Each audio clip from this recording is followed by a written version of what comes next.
सुनील और अनिल पड़ोसी हैं।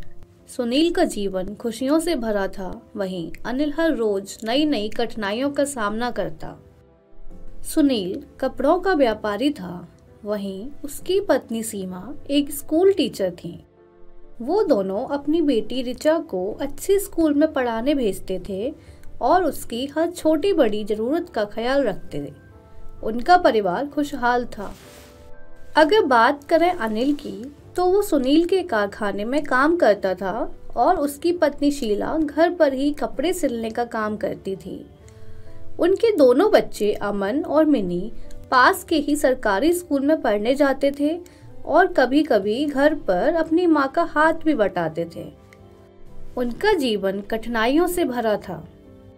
अनिल और शीला से जितना हो सकता था वो अपने बच्चों की जरूरतों को पूरा करने की कोशिश करते थे।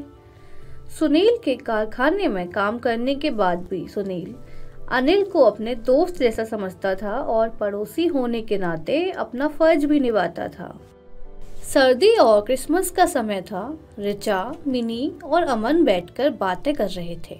तुम दोनों को पता है सेंटा हमारी विश पूरी करने आती हैं। सेंटा? ये क्या होता है? सेंटा क्रिसमस पर गिफ्ट लेकर आता है। क्या वो मेरे लिए भी गिफ्ट लाएगा? हाँ, क्यों नहीं, पर तुम्हें उसके लिए सोते वक्त अपने तकिए के नीचे एक पेपर पर अपनी विश लिखकर रखनी होगी। ठीक है, मैं ऐसा ही करूँगी। इसके बाद मिनी और अमन अपने घर चले जाते हैं और सेंटा के बारे में आपस में बातें करने लगते हैं। वो दोनों क्रिसमस के दिन के लिए बहुत उत्साहित थे और इसी तरह क्रिसमस का दिन करीब आने लगा। अब मैं सेंटा से अच्छे अच्छे गिफ्ट्स मांग लेती हूँ। रिचा बेटा, तुम अब तक सोई नहीं? क्या कर रही हो? बस जा रही हूँ पापा, सेंटा के लिए लिस्ट बना रही हूँ कि मुझे क्या क्या चाहिए। थोड़ी देर बाद ये सारी चीजें रिचा ने सेंटा से मांगी हैं। मैं कल फैक्ट्री से आते टाइम ये सब ले आऊंगा। ठीक है, आप चुपचाप से गिफ्ट्स लाकर क्रिसमस ट्री के पास छुपा देना। अनिल, आज मैं थोड़ा जल्दी जाऊंगा, तुम फैक्ट्री का ध्यान रखना और सबके जाने के बाद अच्छे से लॉक कर देना। ठीक है, आप चिंता ना करें। अनिल के घर। बच्चों, अपना होमवर्क कर लो, तुम्हारे पापा को आने में आज थोड़ी देर हो जाएगी। ठीक है मम्मी। मम्मी, अभी तो हम सेंटा से गिफ्ट लेने के लिए लिस्ट बना रहे हैं, उसके बाद होमवर्क करेंगे। ये सब तुम्हें किसने बताया? रिचा ने हम लोगों को बताया कि सेंटा हर साल क्रिसमस पर उसे गिफ्ट देते हैं, लेकिन उसके लिए पहले लिस्ट बनाकर तकिए के नीचे रखनी होती है। अच्छा ठीक है, पर तुम होमवर्क भी जल्दी से कर लो, फिर खाना भी तो खाना है ना। कुछ देर बाद अनिल घर आता है। अरे सुनती हो शीला, जल्दी से खाना लगा दो, बहुत जोरों की भूख लगी है। जी अभी आई। वो बच्चे कुछ कह रहे थे कि सेंटा हर साल रिचा को क्रिसमस पर गिफ्ट देकर जाता है और इसलिए इस बार उन्होंने भी सेंटा के लिए लिस्ट बनाकर तकिए के नीचे रखी है। अब हम गरीब लोगों का क्या क्रिसमस, हम कैसे उनके लिए गिफ्ट लाएंगे? बाकी सारे माता पिता खुद गिफ्ट खरीद कर छुपा देते हैं और बच्चों को लगता है कि सेंटा ने दिए हैं। अब क्या करें, उनका दिल भी नहीं दुखा सकते। काश सेंटा सच में होता और हमारे बच्चों को भी गिफ्ट दे जाता।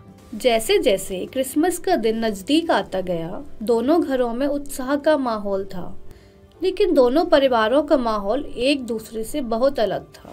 सुनील के घर में खुशी का माहौल था।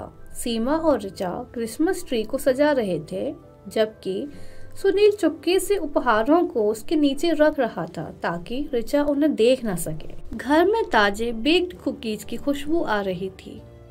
एक परफेक्ट क्रिसमस माहौल था। रिचा बेटा, आज अपनी लिस्ट तकिए के नीचे जरूर रखना, सेंटा जल्दी ही आएंगे। पापा, मुझे पता है, मैंने पहले ही अपनी लिस्ट लिख दी है, अब तो मैं बस सुबह के इंतजार कर रही हूँ। अनिल के घर। इसके विपरीत अनिल और शीला चुपचाप डिनर कर रहे थे। उनके दिल भारी थे। उनके पास महीने भर का खर्चा भी मुश्किल से आ पाता था और क्रिसमस की सोच उन्हें और भी मायूस कर देती थी। अब क्या करेंगे? बच्चों के लिए कोई गिफ्ट नहीं है, हम उनको क्या देंगे? अब हम कर भी क्या सकते हैं? एक काम करती हूँ, सेंटा की तरफ से बच्चों को एक लेटर लिख देती हूँ कि बच्चों, इस साल वह नहीं आ सका पर अगले साल तुम्हारे लिए गिफ्ट जरूर लेकर आएगा। वे बच्चों के चेहरे पर मुस्कान लाने के लिए कोशिश कर रहे थे, लेकिन यह जानकर कि उनके पास देने के लिए कुछ भी नहीं था, वे अंदर से उदास थे। क्रिसमस की सुबह।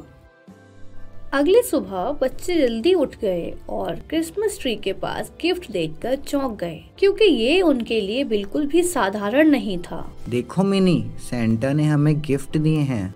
हाँ भैया, वो सच में आते हैं और हमारे लिए तो गिफ्ट्स ले आए। अरे, बच्चों के पास गिफ्ट्स कैसे आए?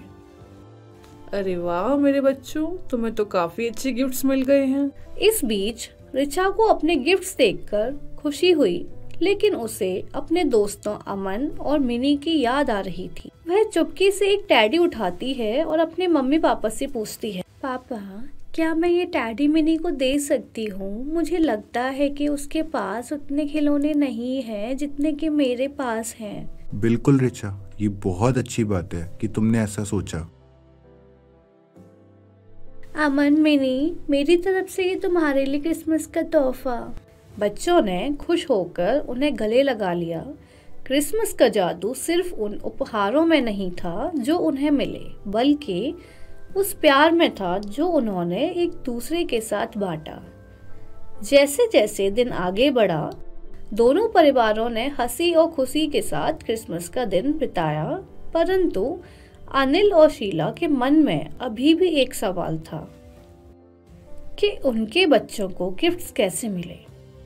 क्या सच में सेंटा आया था? Christmas Eve.